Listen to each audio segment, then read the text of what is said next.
And welcome to the Chamber Chat here on WRMN AM 1410, broadcasting live here from Studio 14, serving you, the Fox River Valley area. Thank you so much for joining in during the 9 o'clock hour. Thank you, of course, Carol Gieske and the Chamber Chat for being here on WRMN today. We always greatly appreciate it, very much so. So let's get started. Hey, Matt, good morning. I'm doing good. How are you doing Good, today? thank you. It's a little bit cooler out, but isn't it a nice break? I'm loving this weather. I love the fall style of weather. As you can tell, I'm already starting to wear some Yeah, layers. you too. I put a jacket on this morning, and I thought, sleeves. okay, we are ready for a little bit of a change. I'm sure we'll get some more warm weather, but it's just great. So, Elgin and this area is just a wonderful place to visit. Come on down. There's a lot happening in the community and lots of activities both downtown and throughout the community. So, to our listeners, if you're looking for something to do, look at our elginchamber.com website. We have events that happen, and you can look at those events and see what's going on around the communities, Elgin, South Elgin, and the greater Elgin area. So we're really excited about that. Thanks for the opportunity to be here on this monthly program. WRMN has been so generous to us over the years.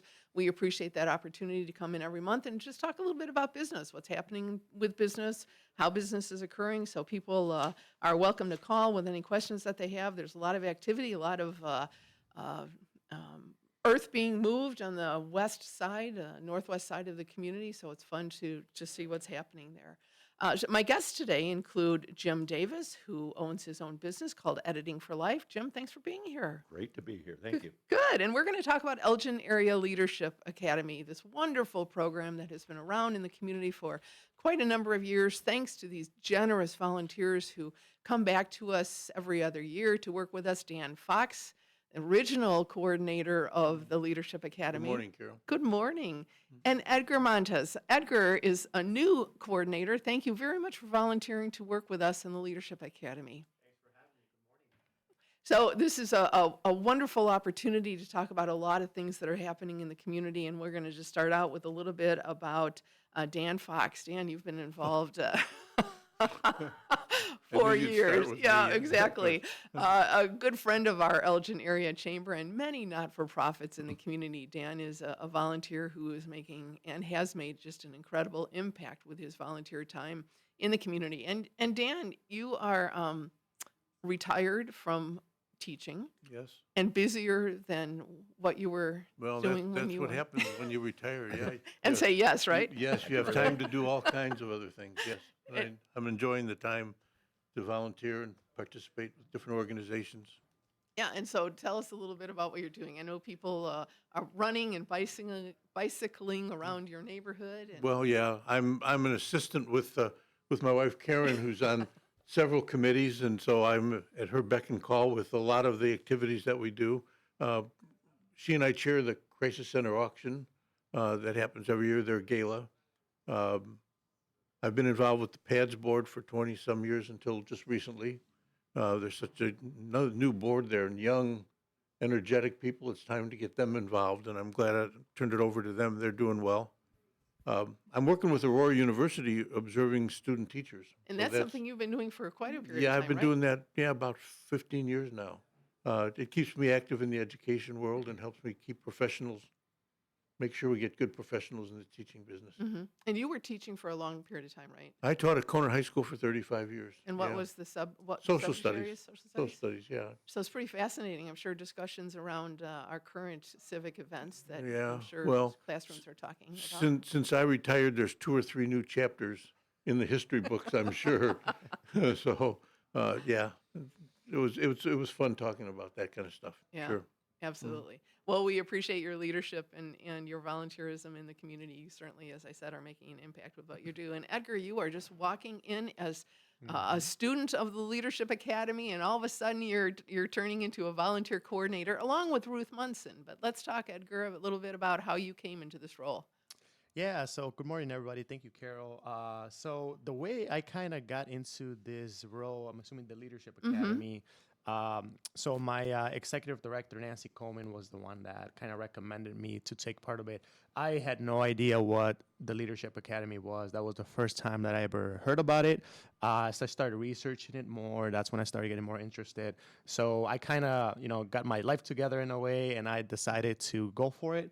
And it was just an amazing experience because I got the opportunity to see some colleagues that I already had worked with in the past, and then some colleagues that I was currently working with, and then new ones that I ended up forming new relationships with after the experience that I had.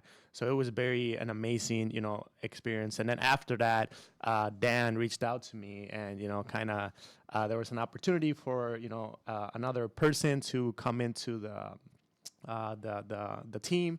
So I told them I was gonna think about it. I thought about it, and I just thought it made sense. And the point in time in my career, so here I am. Oh, that's wonderful. We appreciate it. And Dan, Ruth Munson also Yeah, is a key coordinator. The three of you working together, volunteering your time to run the Leadership Academy. Tell us a little bit about Ruth. Well, Don Waters and I started the Leadership Academy back in 1991, so it's been around a long time.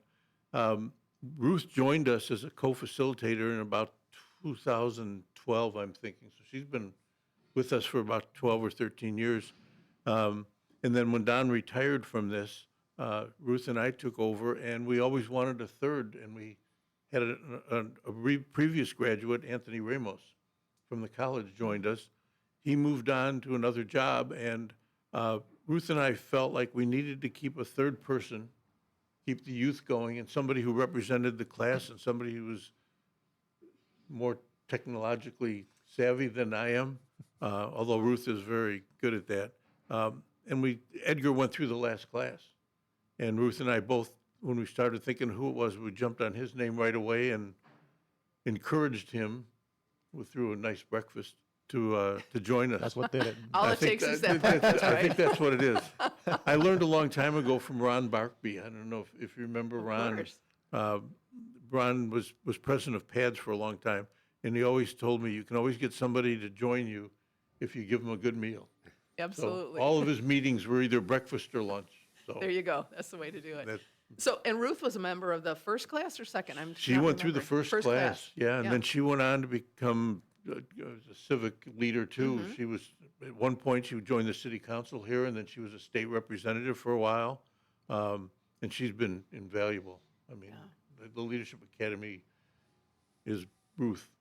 Yeah. and Well, myself. all of Yeah. you. I Yes, mean, you yeah. certainly have made a difference in Yes. Don Waters. In fact, I remember the conversation. I was with United Way at the time in 1991 when the three of us met at Alexander's Cafe over Oh, a yeah. breakfast Yeah, to talk about Leadership Academy and moving forward. And I was pregnant with our oldest son who turns 34 on Oh, Thursday. man. So Yeah. not to date any of us, Dan. No. However, that is, that's when, kind of a, when Don and he approached me, he was vice president of the college. Yes, he was. Of ECC.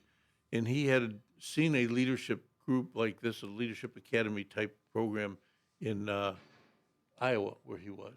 And he approached me and said, we think we need to have some place to encourage new volunteers. We'd be going to meetings for different organizations and be the same people over and over again. And after a while, you just can't say yes anymore. There's just no time.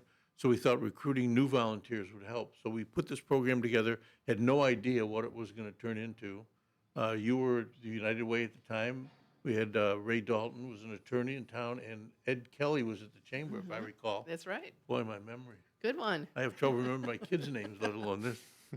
We all met and talked about it. We put the program together, and Don and I, to this day, are still amazed at how it turned out, how Yeah. well it turned out. We have 526 graduates, and we're recruiting right now for our 22nd class. Yeah, it's Yeah. just absolutely remarkable. Well, we're going to talk more about Leadership Academy, its impact, what the program is, but let's talk with Jim Davis a little bit. Jim, tell us and our listeners who you are.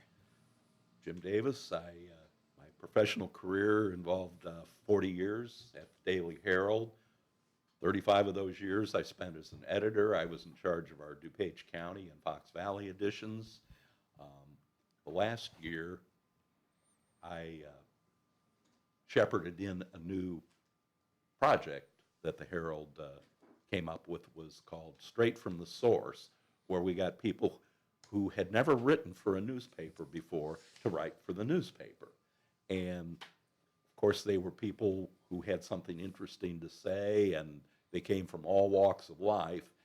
And I didn't realize it at the time, but it was really preparing me for the perfect retirement job. When I retired from the Herald, I got a gig freelance editing for a while, but what we really landed on was my wife and I formed Editing for Life, which is a company that will create a book about your life story, your memoir, autobiography, whatever you want to call it. It probably goes by a lot of names. We love life stories because our belief is everybody has a story worth telling. Now, we don't ask people to write, but we do extensive interviews with them. In fact, for the full-fledged book, we'll do 10 to 12 hours of in-person interviewing. We record it. We will then get the recording transcribed. I will take the transcription and turn it into a narrative. And I can do it in first person or I can do it in third person. And I found that's kind of a thing to just make a judgment call on when the text comes in, because we've done it both ways, and I think both are effective. I don't think one necessarily is better than the other. So we then have a story, and we have a designer who works for us who does all the technical stuff you talked about, Dan, that may maybe not be our dream to do. She's younger, and she's very, very good with that stuff. She does the formatting. She imports the photos that will be part of the book. In one case, we did a family tree, a really extensive family tree, I might add. And she works with a company that actually prints the books and mails them out to the customer. And you can get everything from a basic, well, for people who are watching this rather than just listening, you can get a hard or a soft cover book, or you can get a hardcover book like this. Obviously, this is more expensive, but you know, we look at these things as being keepsakes, your legacy. So maybe get one or two copies that are like this, hardbound, dust jacket, glossy pages. The photos reproduce very well, or you can go the more economical route. But that's the finished product. We also will give you a copy of the interviews, the recording, also the transcripts. So it's a pretty good package when all is said and done. And we have different levels too. We have smaller packages, and I could get into this in a bit, but we also have an introductory thing for people who want to get their feet wet. So, Jim, how interesting. You went from a pretty large corporation for decades. Yes. And then opened your own business. Yes. And how was that transformation for you? It was very interesting. Gosh, on so many levels.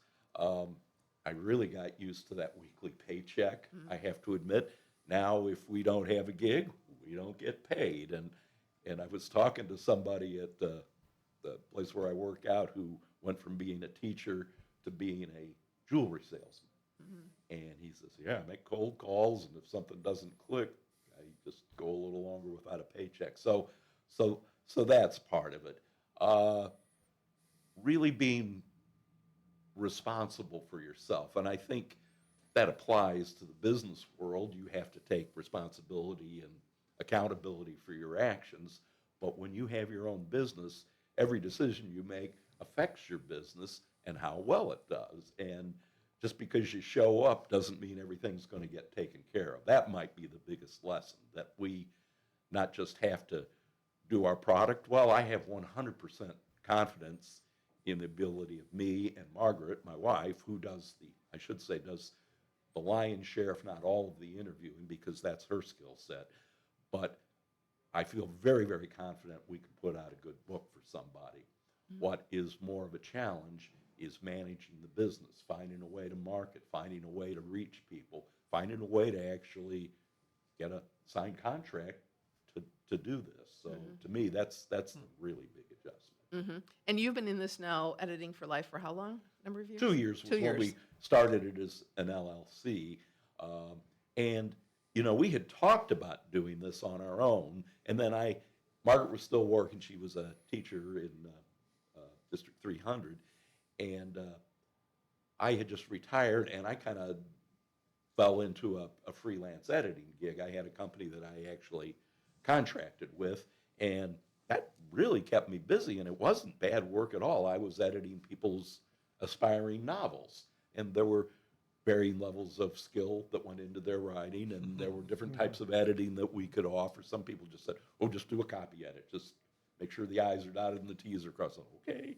Some people wanted full developmental or content edits. So there was a lot that I could really do, and yes, it really, really kept me busy. About that time, I ran into somebody who I used to work with who had started another, what's called private historian. His name Matt Nickerson, and he was doing this very thing on his own, but he was starting to get, just through word of mouth, I think, more customers. He says, I might need more people to do this. Are you interested? So our first 2 gigs came from Matt. So we worked for Private Historian, and that was a really good way to dabble in the business. So you've got such a background that is so specific, an editor. Yes. Not many people. I you know, Dan's corrected a lot of papers in his life, but I'm assuming that this is your role as an editor is Yes. quite Yes, and what difficult. I did at the end of my career at the Herald was just so serendipitous. You know, I where I would find these people were many and varied. A lot of ideas just come in, but the first one, my very first assignment, was a black man who had posted on Facebook about getting pulled over in the wee hours of a Saturday night in Hoffman Estates. He was carrying a gun, legally permitted, but he was carrying a gun. And so he had his, I wouldn't say he was alarmed, but he had his antenna up when the police officer came over to talk to him. He'd been speeding, he acknowledged it, and he volunteered the information that I have a permitted gun with me. And long story somewhat shortened, all went well. And he went on his way. In fact, he had turned off, they asked why he was in Hoffman Estates. He had turned off the expressway to get his wife some ice cream. It says, get that lady some ice cream. So it all went very well. He's a very big poster on Facebook. To this day, he is. And he says, I want the world to know that not all cops are out to hurt black people. So I thought, geez, what a story. Well, actually, somebody told me about this, and I thought, what a story. So he had never written. And I thought, this guy will never want to do this. He won't be interested in this at all. But when I called him and I asked him about it, he was very flattered. And he said, well, sure. And so I said, well, just share your experience, but feel free to include every last detail. And yes, it needed some editing. He was not a professional writer, and you know, it was more a style and grammar thing, I think, that I needed to do on it. But I realized very quickly that I don't want to be perhaps as heavy-handed as I might be if I were editing a reporter's stuff. Sure. If this were something that was a news story that was going in the Daily Herald, no, I should just kind of back off and let this man have his voice. And right out of the gate, I learned that lesson, and that was something that really served me well for what we do today. Absolutely. Because we have these interviews, and our challenge, my challenge as the writer, is not to convert this into something that Jim Davis would say. Jim Davis's observations on this 85-year-old person who's sharing their life story. It's for me to preserve their words, their sentiments, their style, their feelings, and kind of get out of the way of the story and let it be something that would be very recognizable to their family and friends who might be reading this book when all is said. Oh, that's really fascinating. Well, what an interesting background at the Daily Herald to be an editor. My background's also journalism, Right. so we have this affinity in conversations, and it's always so fascinating when you can run across someone. And now what we see with what's happening with the media and the difficulties in that entire sector of business. But you opened your own business, which is what the Chamber is all about. We're looking towards helping businesses in any way that we can, and certainly it's been a great relationship that we've Absolutely. had with you and your business. Matt, you were going to say something? Oh, I was just going to say, it's a very fascinating story. I enjoyed hearing it. Thank you. Yeah, that's great.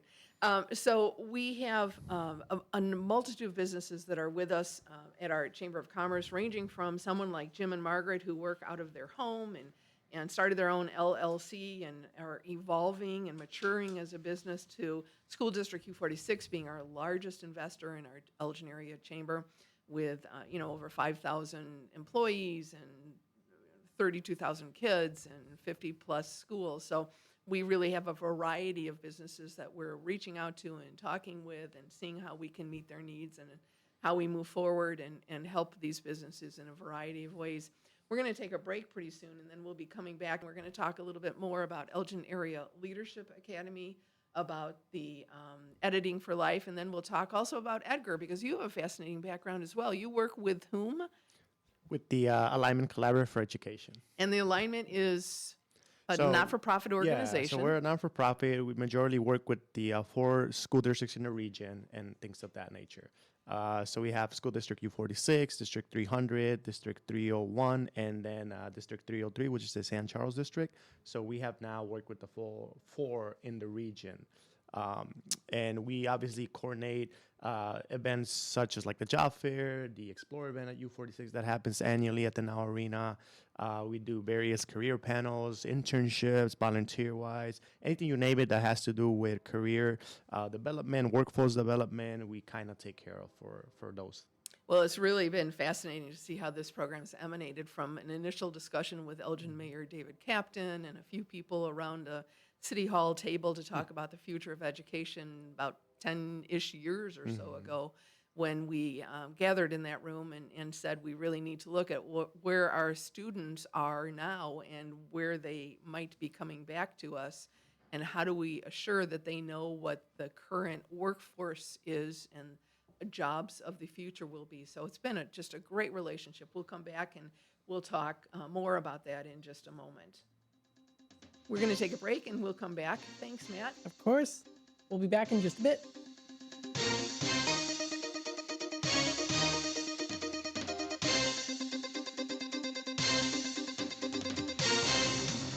And welcome back here to Chamber Chat on the 9 o'clock hour, WRMN AM 1410. Thank you, everyone, for tuning in today, being a part of the conversation and being a part of the community for the community. That's why we love having this hour here, to give folks the opportunity to tune in and to come on the air to talk about what's happening locally in the area.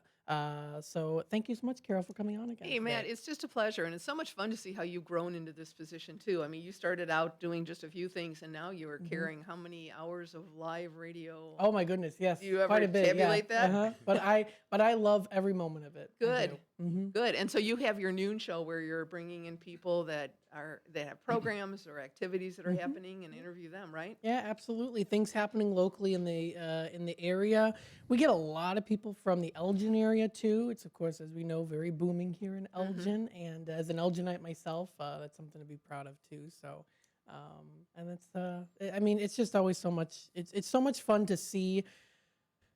To hear the stories, like you said, to hear the stories of why people do what they do, why they're in a certain business or organization, and hearing their stories is so important to really grasp on of what they do and how they help the community. And I think it's so important to do that. So. Well, we appreciate it. It's just a great forum for a lot of businesses to come in and talk about what's happening. And it really is doing such a community service. We appreciate you and your team here at WRMN for all that you're doing. Just a couple things about our Chamber of Commerce. We are so pleased to continue to service so many businesses in the community. We're welcoming new businesses in our community like Bright Path Early Learning and Childcare, a new daycare center coming into South Elgin, taking over the space where Sherman Hospital was on an outpatient basis on McDonald Road. And they've taken the entire first floor of that building, and we'll be offering childcare services very soon for infants up to 5-year-old kids. So we're excited to work with Bright Path. Met with Carnitas Hermanos and had a ribbon cutting down there in South Elgin at Spring Street and oh my God, Hops Road, a new Mexican restaurant and owned by 3 brothers. It's really lovely. So we had the chance to cut the ribbon there just a couple of weeks ago. Latini Hoberger Diamantic has come to Elgin on Crispin Drive, thanks to my colleague Tony Lusenko, who worked with them to relocate here into Elgin. They have a new building and are new to Elgin, so we're very excited to work with them in many different capacities, as Tony is doing with our Elgin Development Group.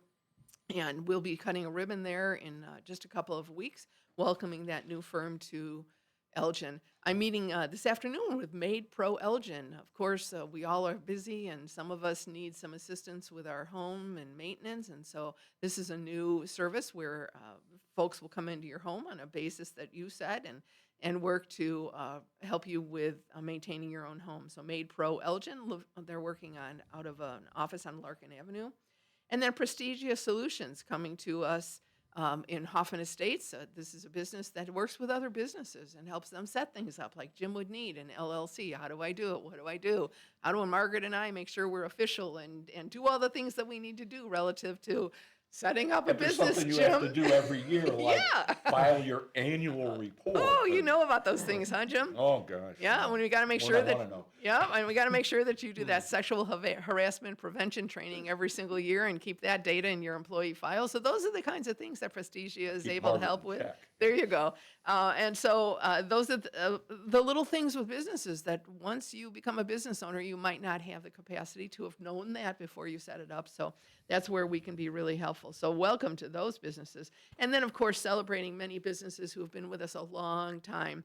Assured Partners, an insurance company here in town, has been with us more than 50 years. Fox River Water Reclamation District. Eric and his team down there obviously play an important role in our community with the Forward organization and all they're able to do with our water systems and wastewater systems. So we probably don't think about them very often, but just know that they're doing an excellent job down there with their team of professionals as well as their board that manages that organization. So thanks to them. Lots of things happening here in Elgin. There are reasons that people are coming into our area, as Matt was saying, why businesses are locating in Elgin and South Elgin, and it really comes down to the services that we have by way of municipality and infrastructure that are set up. We would encourage you to go to our websites, elginchamber.com, and then our economic development website, which is elgindevelopment.com. My colleague Tony and my colleague Terry Gajewski maintain a wonderful website where you can find all sorts of demographics and the ability to download those pieces of information about Elgin and what's happening in Elgin. Our vacancy rates continue to be low, and while you might see retail space that's available, there is not much retail space in the entire community. We have 9 different retail corridors in Elgin. And right now, retail vacancy is only 4.1%, so there's only 233,000 square feet of retail. That is not much retail at all. You might see a store that you drive by and it's empty, but if we put all those together, that is not a lot of space for a vacancy. Industrial vacancy rates are low at 6.2%. We're seeing that the sale prices, of course, of those spaces are going up. Obviously, rental rates are increasing in this economy, so it is interesting to see that. Unemployment is lower than it's been in a very long time. We are lower than the city of Naperville right now with our unemployment rates. So people talk about retail and finding businesses, and Edgar works hard with workforce development, but we have about 60,000 people that are employed in the community, and we have positions that are available. So if you know of anyone looking for a job, you can go to our website, elginchamber.com, and our jobs site, and you'll see local jobs that are available, connecting into very large organizations like our 2 hospitals who have their own employment websites, as well as then specific jobs with some of our other businesses in the community. So let's get back to our guests. It's just such a pleasure to have a number of people here with us today. Jim Davis, who is the owner of Editing for Life with his wife, Margaret Brady. And also joining me are Dan Fox and Edgar Montes with Elgin Area Leadership Academy. So Edgar, we left off in the conversation. You are a volunteer, as is Dan, as is Ruth, coordinating Elgin Area Leadership Academy, but you work with a not-for-profit, Alignment Collaborative for Education, actually just right down the hallway from us in our city-owned office building. You are coordinating events that I'm thinking people don't have a lot of knowledge. What are you doing in October with all 8th graders in the school district? Yeah, so that's our signature Explore event that we do with U46 at the Now Arena, and that happens on October 1st and 2nd. It's an annual event. So that's where around 2,300 eighth graders come into the Now Arena and That's they do. 2,300 eighth Yes, graders. correct. And Dan, as an educator, is laughing. Do Yes. you remember, Matt, what you were like in eighth grade? I was very studious. Oh, in were 8th you? grade, yes. Yeah, I bet, like all the rest of us. Sure, yeah. That helped. No, I was definitely not like that when I was in eighth grade. But it's an incredible opportunity for these eighth graders. What do they do when they get to the Now Center? Yeah, so they come in. They don't come in all at once, obviously. They kind of rotate into different waves, I would say. And they do like career exploration. So we have around maybe 80 different exhibitors that we group them into different clusters that U46 has. And then the students have the opportunity to go exhibit by exhibit and kind of just explore the career options that they do, because that's the part of their life in eighth grade that then they're going to move into high school when they get to pick an academy. So this is a good opportunity for not only them, but we also have a parent night the Wednesday night before, and that's when the parents can see all of the different academies, the CT programs, and then that eventually, once the student sees it the next day, they'll be able to say, hey, maybe I want to go to the STEM Academy at Bartlett High School, right? Or maybe I want to go to the Beacon Academy, right, at South Elgin, or just to name a few examples. So they basically get to experience what the different options are. And the counselors there at U46 and the middle schools, they do a great job of basically helping them pre-select the different pathways. So they send out a survey, the kids fill it out, and they already know before getting to the arena which pathway they're gonna go visit. And then from there, everything just kind of happens behind the scenes, logistic-wise. Right now, we're in the middle of hardcore recruitment and logistics, and I'm one of the main coordinators there. This is now my third year coordinating Explore. Well, it really is a wonderful opportunity for students to find out what kind of jobs are out there. Maybe I want to be an accountant, but I don't have to be an accountant in a CPA company. I can be an Correct, yeah. accountant with an engineering company or with a municipality. Or if I don't want to do accounting, I can do something related to money or numbers. And it really is a platform for them to explore all of these, many of them hands-on exhibits. So you've got Elgin Sweeper and the police department and fire department there with their great big vehicles, and they get to walk through them and talk with people in those careers. Many of them younger employees of Yeah. a company, so they're not. Yeah. So they can relate to these folks who are representing different professions. You know, Edgar mentioned to me outside, maybe WRMN might want to have a table there. Oh, there you Would go. love to. Yeah. Would So love you- to. There you Yep. go. He Always recruiting. There you go. Yeah, there you go. he can work on that with you. Makes Absolutely. a Yeah. lot of sense. Yeah. And so these, as we look at different clusters of business and what we're doing, Dan, it works right in with Leadership Academy and the clusters that you do. Tell us a little bit about what that year of Leadership Academy commitment is for a student. Well, it starts in September and it goes to May. It typically once or twice a month. There's 10 sessions. The sessions all have a content base. Like one session will be on the city of Elgin, one will be on education in the community, one might be on economic development with you, Carol. That's the content base. There's also leadership skills incorporated within each session. And we bring in, it's not just Ruth and Edgar and I talking. In fact, we do very little. We're sort of the glue, but we bring in the leaders, the movers and shakers, if you will, of the community within that area. So when we do the city of Elgin, the mayor attends, we get the police chief and fire chief, we'll have a city council member, we'll have some staff representing the parks department or public works, and they talk about the city, they answer questions, and we do one-on-one kind of conversations or groups. So they learn about the city, but they also meet the people who are making the decisions. Education, we get the superintendent U46 attends, we get the president of Judson University, Elgin Community College, private schools represented, public schools. So for each topic, we get the people in town who are making the decisions, and this is a great networking is actually the key. That's what Edgar was talking about making relationships. You meet people with different occupations, different backgrounds, using Jim's words, different voices, and you hear different opinions. And it's an opportunity to meet the leaders in the community. And like I said, with 526 graduates, they've all become one big family. And they relate to each other. As I said, Don and Ruth and Edgar will realize we're just amazed at how this all comes together.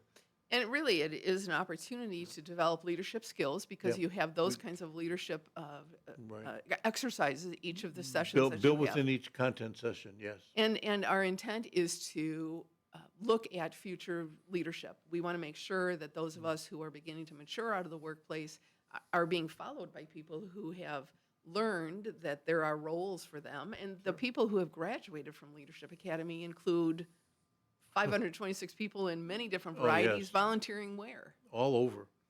Every board, every commission. We've had city council members. John Steffen, for example, is a city council member. Ruth was. Uh, our goal isn't to create political leaders. The politics is it's wherever that it takes each individual. Most of our program is designed to be on a Saturday morning. Most corporate leadership academies are during the week.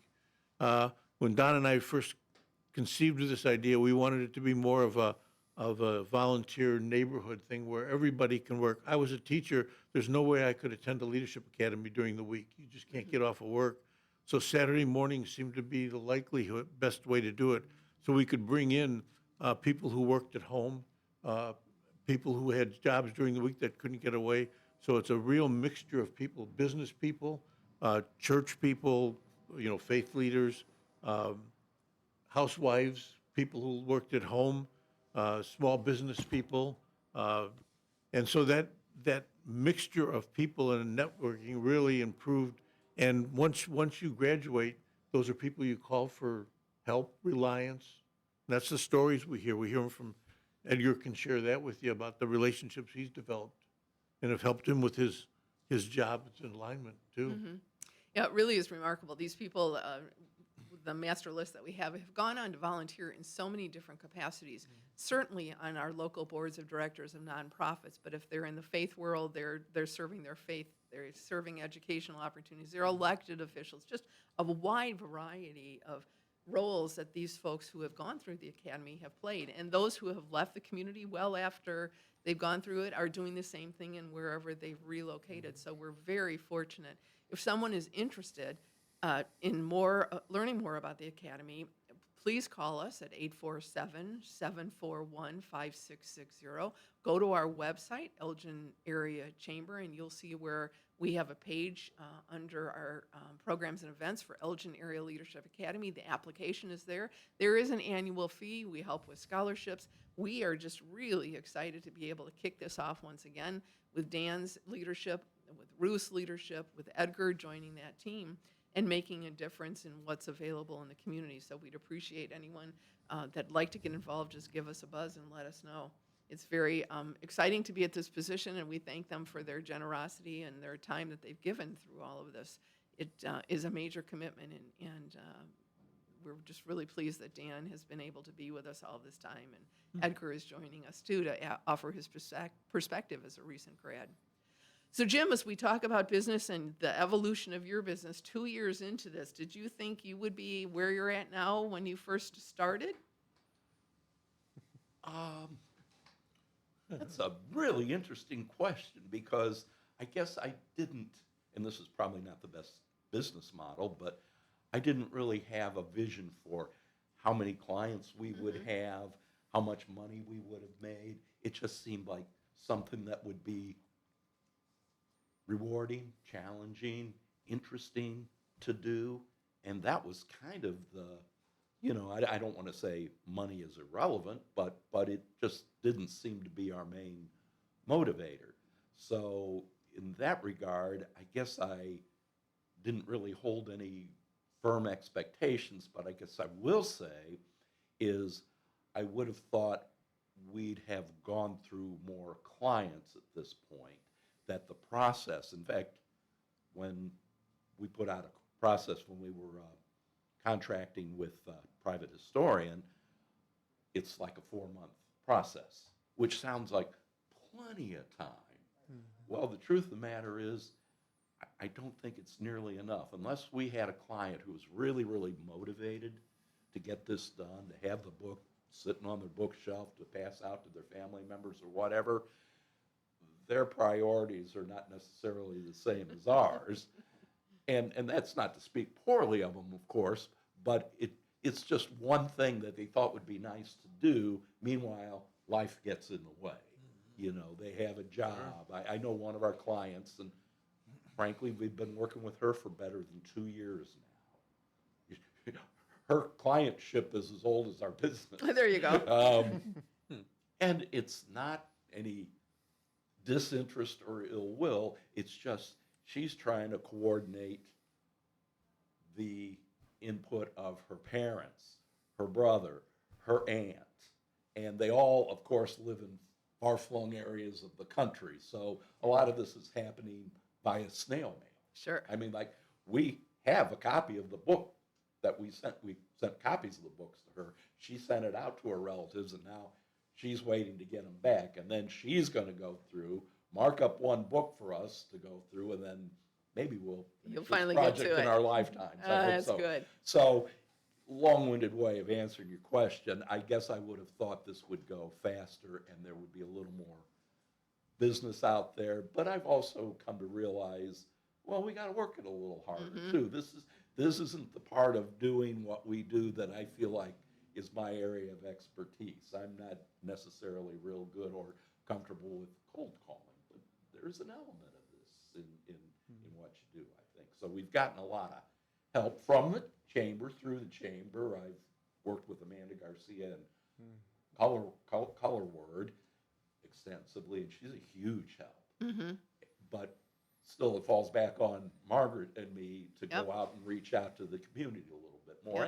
And truthfully, we have a new grandchild. I had cataract surgery. We went on a couple of trips. I mean, life really does kind of get in the way of doing all these grandiose things you plan to do. So, you know, I think now we're getting to the point where we can actually get back into the business of running a business. There you go. That's good. All right, so I just want to make sure I was looking up online, Jim.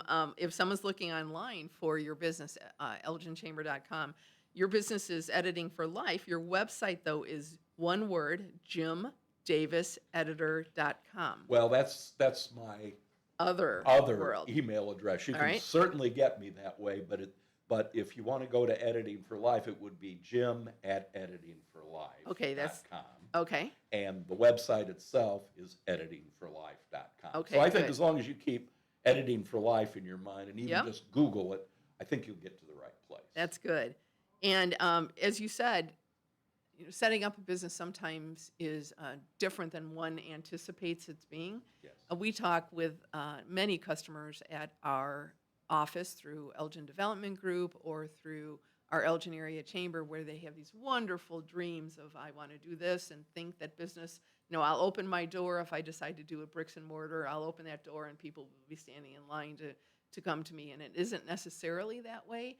And while we hope that businesses are always successful and everyone we talk with and work with wants that to happen, we always need to sometimes put it in perspective and talk a little bit about reality and what it might be when you open a business, whether it's bricks and mortar or whether it's working out of your own home. So it is an interesting process. You have been so involved with us. It's been really fun. You've joined one of our Elgin Area Referral Network groups.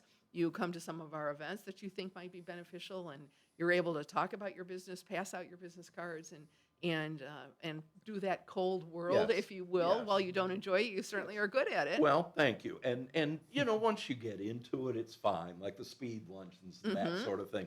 Well, you're standing right across from somebody, and you have no choice but explain who you are and what you're about. I mean, in 30 seconds. Yes, yeah. Oh, we're always getting shunted aside to move on to the next person. It's a real challenge to keep it short and sweet. But yeah, that is something that I think the chamber does such a good job of kind of forcing you to do, I guess would be, I mean, that's the format. You can't just say, well, maybe I'll do this, maybe I'll. No, if you paid your money for lunch, you show up and you talk to all these strangers about what you do. And, you know, one thing that I've noticed too, and maybe this is a little bit of a disconnect, I almost always hear people say, oh, that's such a cool thing that you do.